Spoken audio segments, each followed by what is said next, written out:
वंदे जगद्गुरुम। गीता में 700 श्लोक में अगर एक श्लोक को चुनना हो जो सबसे बढ़िया हो तो वो श्लोक कौन सा होगा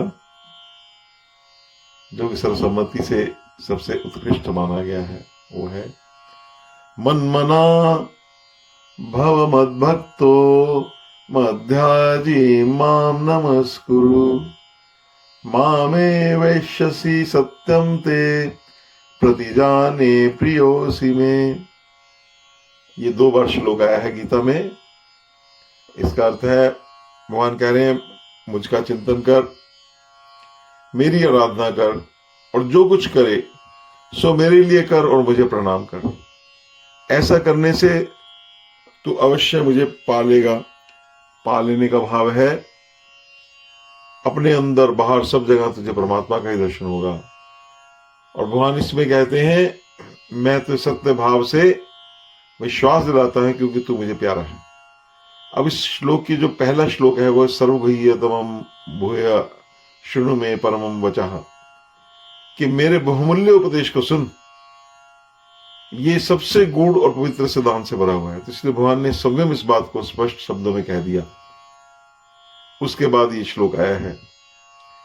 इसीलिए गीता की टीका जो सबसे बढ़िया श्रीधर स्वामी जी की मानी जाती है उसमें भी आया कि अति गंभीरम गीता शास्त्रम शेषतः प्रयास लोचनो।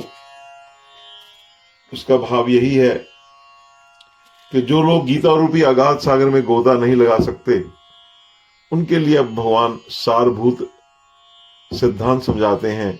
कृष्ण कृपया सम्यमेवतरम सारम, ये सार है। 7 श्लोक की गीता के 7 श्लोक भी बहुत प्रसिद्ध हैं संतों में, उसमें भी ये अंतिम श्लोक है। तो इस प्रकार से इसको बड़ा उच्च स्थान प्राप्त है। इसके अंदर जो उपदेश दिया गया है वो भगवान की, मैंने एक वीडियो डाली है उसमें वो 26 आज्ञाएं जो मैंने बताई हैं उसके अंदर भी इसका वर्णन आ जाता है। तो ये भगवान की आज्ञा है जो आचरण करने योग्य है।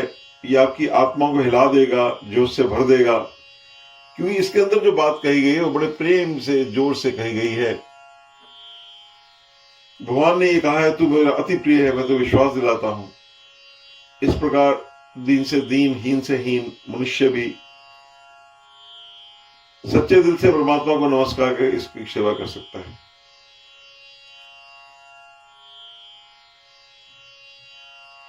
एक और टीका है स्वामी कृष्णानंद स्वामी जी, उन्होंने भी कहा है कि देखिए गीता के पहले अध्याय जो कर्म योग के हैं, कर्म के द्वारा आत्मानुभव जो किया जाता है उसका जो वर्णन किया गया है, और मध्या जी इस शब्द के द्वारा बताया गया है।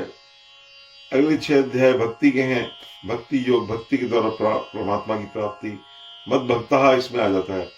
और मनमना इस पद के द्वारा ज्ञान योग, ध्यान के द्वारा आत्म साक्षात्कार।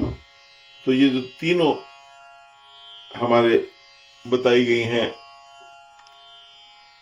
जो विधियां हैं उनमें भी इस श्लोक का आप इसका वर्णन पा सकते हैं। इस श्लोक में ज्ञान, भक्ति और कर्म इस अनुलोम क्रम से निरूपण किया गया है। पहले कर्म, फिर भक्ति, फिर ज्ञान। इस प्रकार जिन्हें आध्यात्मिक ज्ञान हो गया है, जिनके हृदय में परमात्मा अंदर रम गए हैं, जो शरणागति और आत्मसमर्पण का मार्ग है, जो सबसे उपासना का सबसे व्यापक रूप है, मां नमस्करो, इसमें भी सारा वो जो एक और सर्वोत्तम श्लोक है, त्वमेव शरणं गच्छ मामेकं शरणं व्रज। वैसे तो गीता के जितने भी श्लोक हैं सब मंत्र की दृष्टि से हैं,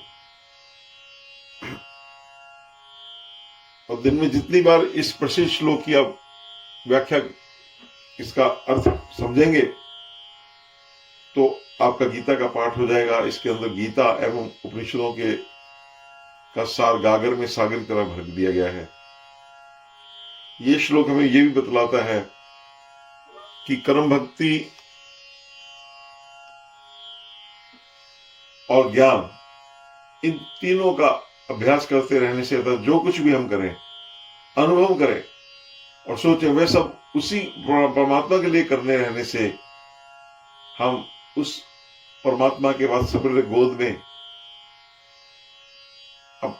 अपने को डाल देते हैं, जिससे हमें गुह्यतम योग की प्राप्ति हो जाती है और जीवात्मा का जो ब्रह्म के साथ जो नित्य संबंध है उसकी परिणति प्राप्ति हो जाती है। जय श्री कृष्ण। हरि ओम तत्सत।